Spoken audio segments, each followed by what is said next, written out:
ಬಾಗಲಕೋಟೆ ಜಿಲ್ಲೆಯಲ್ಲಿ ಪೊಲೀಸ್ ಅಧಿಕಾರಿಗಳು ಗಾಢ ನಿದ್ರೆಗೆ ಏನಾದರೂ ಜಾರು ಬಿಟ್ಟಿದ್ದಾರಾ ಅನ್ನುವಂತಹ ಒಂದು ಪ್ರಶ್ನೆ ಕಾಡ್ತಾ ಇದೆ. ಯಾಕಂದ್ರೆ ಪೊಲೀಸ್ ಅಧಿಕಾರಿಗಳು ಹಾಗೂ ವ್ಯವಸ್ಥೆ ಗಾಢ ನಿದ್ರೆಗೆ ಜಾರಿರೋದ್ರಿಂದಾಗಿ ಮಹಿಳಾ ಮಣಿಗಳು ಕಳ್ಳರನ್ನ ಹಿಡಿಯೋದಕ್ಕೆ ಅಂತ ರಾತ್ರಿ ಪೂರ್ತಿ ಜಾಗರಣೆ ಮಾಡ್ತಾ ಇದ್ದಾರೆ. ಕಳ್ಳರ ಹಾವಳಿಯನ್ನ ತಡೆಯೋದಕ್ಕೆ ನಾರಿ ಮಣಿಯರು ಇದೀಗ ಮಾಸ್ಟರ್ ಪ್ಲಾನ್ ರೂಪಿಸಿದ್ದಾರೆ. ಊರಲ್ಲಿ ರಾತ್ರಿ ವೇಳೆ ದೊಣ್ಣೆ ಹಿಡಿದುಕೊಂಡು ಮಹಿಳೆಯರೇ ಗಸ್ತು ತಿರುಗುತ್ತಾ ಇದ್ದಾರೆ. ಈ ಕಳ್ಳರ ಉಪಟಳವನ್ನು ತಾಳೋದಕ್ಕಾಗದೆ ಮಹಿಳೆಯರೇ ಗಸ್ತು ತಿರುಗಿ ತಮ್ಮನ್ನು ತಾವು ರಕ್ಷಣೆ ಮಾಡಿಕೊಳ್ಳೋದಕ್ಕೆ ಅಂತ ಪ್ರಯತ್ನ ಮಾಡ್ಕೊಳ್ತಾ ಇದ್ದಾರೆ. ಬಾಗಲಕೋಟೆ ಜಿಲ್ಲೆಯ ಮುಧೋಳದಲ್ಲಿ ಮಹಿಳೆಯರು ರಾತ್ರಿ ಹೊತ್ತಲ್ಲಿ ಗಸ್ತು ತಿರುಗುತ್ತಾ ಇದ್ದಾರೆ. ಜಯನಗರ ಸದಾಶಿವ ನಗರದಲ್ಲಿ ನಾರಿಯರು ಫುಲ್ ಅಲರ್ಟ್ ಆಗಿದ್ದಾರೆ. ಕಳ್ಳತನಗಳಿಂದಾಗಿ ಬೇಸತ್ತು ಹೋಗಿದ್ದಾರೆ. ಮಧ್ಯರಾತ್ರಿ 12:30ರಿಂದ ಬೆಳಗ್ಗೆ 4 ಗಂಟೆಯವರೆಗೆ ಮಹಿಳೆಯರು ಗಸ್ತು ತಿರುಗುವಂತಹ ಒಂದು ಪರಿಸ್ಥಿತಿ ಎದುರಾಗಿದೆ. ಗಸ್ತು ತಿರುಗೋದಕ್ಕೆ ಅಂತ ಸರದಿಯನ್ನು ಕೂಡ ಮಹಿಳೆಯರು ಹಾಕ್ಕೊಂಡಿದ್ದಾರೆ. ಅಂದರೆ ಸರದಿ ಪ್ರಕಾರವಾಗಿ ಗಸ್ತು ತಿರುಗೋದಕ್ಕೆ ಅಂತ ಮಹಿಳೆಯರು ಮುಂದಾಗ್ತಾ ಇದ್ದಾರೆ. ಒಂದೊಂದು ದಿನ 5-6 ಜನ ಮಹಿಳೆಯರು ಇರುವಂತಹ ಒಂದು ತಂಡವನ್ನು ಕೂಡ ರಚನೆ ಮಾಡಿಕೊಂಡಿದ್ದಾರೆ. ಈ ಕಳ್ಳರ ಹಾವಳಿಗಳನ್ನು ತಡೆಗಟ್ಟೋದಕ್ಕೆ ಅಂತ ವಾಟ್ಸಪ್ ಗ್ರೂಪ್ಗಳನ್ನು ಕೂಡ ರಚನೆ ಮಾಡಿಕೊಂಡಿದ್ದಾರೆ. ರಾತ್ರಿ ವೇಳೆ ಚಲನವಲನಗಳ ಒಂದು ಫೋಟೋ ಏನಿರುತ್ತೆ ಅದನ್ನು ಗ್ರೂಪ್ನಲ್ಲಿ ಹಾಕಿ ಚರ್ಚೆ ಕೂಡ ಮಾಡ್ತಾ ಇದ್ದಾರೆ. ಸಂಜೆ ವೇಳೆ ಮಹಿಳೆಯರ ಮೀಟಿಂಗ್ ನಡೆಯುತ್ತೆ. ರಾತ್ರಿ ಆಗಿಬಿಟ್ರೆ ಸಾಕು ಮಹಿಳೆಯರು ಟೀಮ್ ಕಟ್ಕೊಂಡು ಗಸ್ತು ತಿರುಗೋದಕ್ಕೆ ಅಂತ ಮುಂದಾಗ್ತಾ ಇದ್ದಾರೆ. ಮತ್ತೊಂದೆಡೆ ಪುರುಷರು ಕೂಡ ಹಿಂದೆ ಸರಿತಾ ಇಲ್ಲ. ಅವರು ಕೂಡ ತಂಡವನ್ನು ಕಟ್ಟಿಕೊಂಡು ಗಸ್ತು ತಿರುಗುವಂತಹ ಕಾರ್ಯವನ್ನು ಮಾಡ್ತಾ ಇದ್ದಾರೆ. ಈಗ ಇಲ್ಲಿ ಎದುರಾಗುವಂತಹ ಪ್ರಶ್ನೆ, ಪೊಲೀಸರು ಹಾಗೂ ಆಡಳಿತ ವ್ಯವಸ್ಥೆ ಅಲ್ಲಿ ಏನಪ್ಪ ಮಾಡ್ತಾ ಇದೆ? ಚಿರನಿದ್ರೆಗೆ ಏನಾದರೂ ಜಾರಿದೆಯಾ ಅಥವಾ ಗಾಢವಾದಂತಹ ಒಂದು ನಿದ್ರೆಗೆ ಏನಾದರೂ ಪೊಲೀಸ್ ಅಧಿಕಾರಿಗಳು ಜಾರು ಬಿಟ್ಟಿದ್ದಾರಾ ಅನ್ನೋ ಒಂದು ಪ್ರಶ್ನೆ. ಯಾಕಂದರೆ ಈ ಕಳ್ಳರು ರಾತ್ರಿ ಹೊತ್ತಲ್ಲಿ ಆರಾಮಾಗಿ ತಿರುಗಾಡಿ ಕಳ್ಳತನ ಮಾಡಿಕೊಂಡು ಜನರಲ್ಲಿ ಒಂದು ಹಾವಳಿಯನ್ನೇ ಸೃಷ್ಟಿ ಮಾಡಿಬಿಟ್ಟಿದ್ದಾರೆ. ಆದರೆ ಇದನ್ನು ತಡೆಗಟ್ಟುವಂತಹ ಪೊಲೀಸರು ಮಾತ್ರ ಗಾಢ ನಿದ್ರೆಗೆ ಜಾರು ಬಿಟ್ಟಿದ್ದಾರೆ.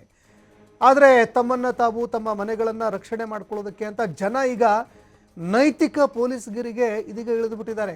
ರಾತ್ರಿ ಹೊತ್ತಲ್ಲಿ ಯಾರಾದರೂ ಅಮಾಯಕರು ಸಿಕ್ಕಿದ್ದೇ ಆದರೆ ಅವರ ಪ್ರಾಣಕ್ಕೂ ಕೂಡ ಕುತ್ತು ಬರುತ್ತೆ. ಈ ನಡುವೆ ಪೊಲೀಸ್ ಅಧಿಕಾರಿಗಳು, ಅಲ್ಲಿನ ಆಡಳಿತ ವ್ಯವಸ್ಥೆ ಏನು ಮಾಡ್ತಾ ಇದೆ, ಅದರ ಗಮನಕ್ಕೆ ಈ ವಿಚಾರ ಬಂದಿಲ್ವಾ ಅನ್ನುವಂತಹ ಪ್ರಶ್ನೆ ಈಗ ಎಲ್ಲರನ್ನೂ ಕೂಡ ಕಾಡ್ತಾ ಇರುವಂಥದ್ದು. ಅಷ್ಟೊಂದು ಜನ ಇದೀಗ ಭಯ ಭೀತಿಯಲ್ಲಿ ದಿನದೂಡುವಂತಹ ಪರಿಸ್ಥಿತಿ ಎದುರಾಗಿದ್ದು ಯಾಕೆ ಅನ್ನೋ ಪ್ರಶ್ನೆ ಈಗ ಸಾರ್ವಜನಿಕ ವಲಯದಲ್ಲಿ ಕೇಳಿಬರ್ತಾ ಇದೆ. ನೋಡ್ರಿ ಮನಿಗಳು ಒಟ್ಟ ಹಂಗಾಗೈತ್ರಿ ಪರಿಸ್ಥಿತಿ. ಅವರು ಮತ್ತು ಬಡವರು ಒಬ್ರು ಇರ್ತಾರೆ, ಶ್ರೀಮಂತರು ಇರ್ತಾರೆ, ಯಾರಾದ್ರೂ ಅವ್ನು ದುಡ್ದಾಗ ಗಳಿಸಿರ್ತಾರ್ರಿ ಹಣ. ಮತ್ತು ಒಂದಿಟ ಚಿಂತಿನಾರ್ಲಿ ಎಲ್ಲಾರ್ಗಿ. ಮತ್ತು ಹಂಗಾಗಣ ಮತ್ತು ಹೆಂಗೆ ನಿದ್ದೆ ಅಂತ ಹೇಳ್ರಿ ನೀವು. ಇದೇ ಬ್ಯಾಂಕ್ನಾರ ನಮ್ಮ ತಮ್ಮಾರದಾರ್ರಿ, ಇಲ್ಲೇ ಒಬ್ರು ಅದಾರ ನಮ್ಮ ಅಣ್ಣಾರು.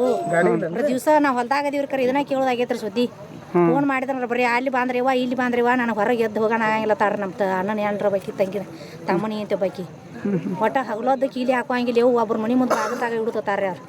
ಈಗ ಮತ್ತೆ ಹೆಣ್ಮಕ್ಳು ಮನ್ಯಾಗ ಒಬ್ಬೊಬ್ರೇ ಇದ್ರಿ, ಒಬ್ಬೊಬ್ರು ಇದ್ರು ಅದು ಚಿಂತಿನಾರ್ಲೇ ಬಿಟ್ಟು ಆದ್ರಿ. ಹೊರಗ ಕುಂಡ್ರದ್ರಿ ಬಾಗಲ ಮುಂದೆ ಹುಲು ಇರ್ತೈತೆ, ಬಾಗಲ ಮುಂದೆ ಕುಂಡ್ರದ್ ನೋಡ್ರಿ. ಮತ್ ಒಳಗ್ ಹೋದ್ರ ಕದ ಹಾಕೊಂಡ್ ಒಳಗ್ ಹೋದ್ರ ಬಂದಾರ ಅನ್ಸಿಕ್ರಿ. ಮತ್ ಎದಕರ ಹೋಗಬೇಕಾಗತ್ರಿ. ದವಾಖಾನಿಗೆ ಹೋಗುದ್ ಪಿಡಿ ಆಗೈತಿ ನೋಡ್ರಿ ಕೀಲಿ ಹಾಕೊಂಡ್ರಿ. ದವಾಖಾನಿಗೆ ಹೋಗೋದಾರ ಒಟ್ಟ ನಮ್ಮ ತಮ್ಮನ ಐತಿ ಬ್ಯಾಂಕಿನ ಸಾಹೇಬದಾನ್ರಿ. ಬ್ಯಾಂಕಿಗೆ ಹೋಗ್ಕೊಂಡ್ರಿ ಯಾರನವ್ರು ಒಬ್ರನ್ನ ರೊಕ್ಕ ಕೊಟ್ಟ ಪಗಾರ ಮಾಡಿಟ್ಟ ಹೋಗ್ಕಾಡ್ರಿ.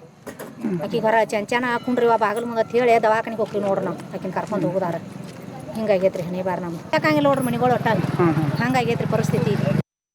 3 ತಿಂಗಳಿಂದ ಸದಾಶಿವ ನಗರದಲ್ಲಿ ಸ್ಥಳೀಯರೆಲ್ಲರೂ ಕೂಡಿ 3 ತಿಂಗಳು ಸತತವಾಗಿ ಚಳಿ ಅನ್ಲಾರ್ದೇನೆ ಹಗಲ ರಾತ್ರಿ ಕೂಡಿ ಇಲ್ಲೆಲ್ಲ ಗಸ್ತು ತಿರುಗಾಡ್ತಾರೆ ಸರ್.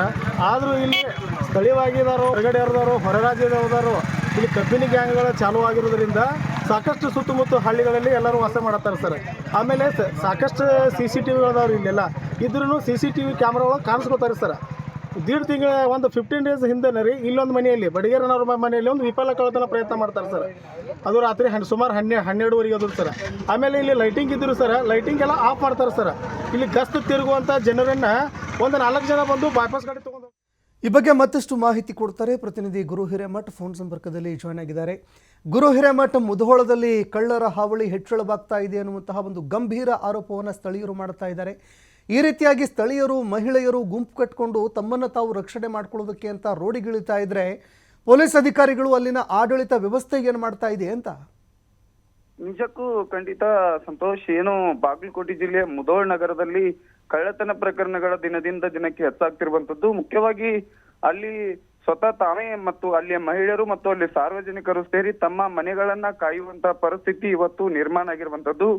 ಮುಖ್ಯವಾಗಿ ಈಗಾಗಲೇ ಪೊಲೀಸ್ ಸಿಬ್ಬಂದಿಯವರು ಸಾಕಷ್ಟು ಅಲ್ಲಿ ಗಸ್ತು ತಿರುಗುವಂತ ಕೆಲಸವನ್ನ ಮಾಡ್ತಾರೆ. ಅದಾದ ಬಳಿಕ ಪೊಲೀಸರ ಗಸ್ತು ತಿರುಗುವಂತ ಕೆಲಸವನ್ನ ಜೊತೆಗೆ ಏನಪ್ಪಾ ಅಂತಂದ್ರೆ ಸಾರ್ವಜನಿಕರು ಕಳ್ಳತನ ಹಾವಳಿ ಹೆಚ್ಚಾಗಿದ್ರಿಂದ ಇಲ್ಲಿ ಸುಮಾರು 3 ತಿಂಗಳ ನಂತರ ಸಾಕಷ್ಟು ಕಳ್ಳತನ ಪ್ರಕರಣಗಳಾಗಿವೆ. ಹೀಗಾಗಿ ನಮ್ಮ ಮನೆಯನ್ನ ನಾವೇ ಕಾಯ್ಬೇಕು ಅನ್ನೋ ನಿಟ್ಟಿನಲ್ಲಿ ಅಲ್ಲಿಯ ಮಹಿಳೆಯರು ಮತ್ತು ಅಲ್ಲಿಯ ಸಾರ್ವಜನಿಕರ ಜೊತೆಗೆ ಏನಪ್ಪಾ ಅಂತಂದ್ರೆ ಕೈಯಲ್ಲಿ ಕೋಲುಗಳನ್ನು ಇಟ್ಕೊಂಡು ತಮ್ಮ ಮನೆಗಳನ್ನ ಕಾಯುವಂತ ಪರಿಸ್ಥಿತಿ ಇವತ್ತು ನಿರ್ಮಾಣ ಆಗಿರುವಂತದ್ದು. ಕಳೆದ 3 ತಿಂಗಳಿನಿಂದ ಸಾಕಷ್ಟು ಪ್ರಕರಣಗಳು ಕೂಡ ಬೆಳಕಿಗೆ ಬಂದಿರುವಂತದ್ದು. ಮುಖ್ಯವಾಗಿ ಇಲ್ಲಿವರೆಗೂ ಕೂಡ ಯಾವುದೇ ಪ್ರಕರಣದಲ್ಲಿ ಅಲ್ಲಿಯ ಕಳ್ಳತನ ಮಾಡಿರ್ತಕ್ಕಂಥವ್ರು ಯಾರು ಅವರನ್ನ ಪತ್ತೆ ಹಚ್ಚುವಲ್ಲಿ ಪೊಲೀಸರು ವಿಫಲ ಆಗಿದ್ದಾರೆ ಅಂತಾನೆ ಹೇಳ್ಬೇಕಾಗತ್ತೆ.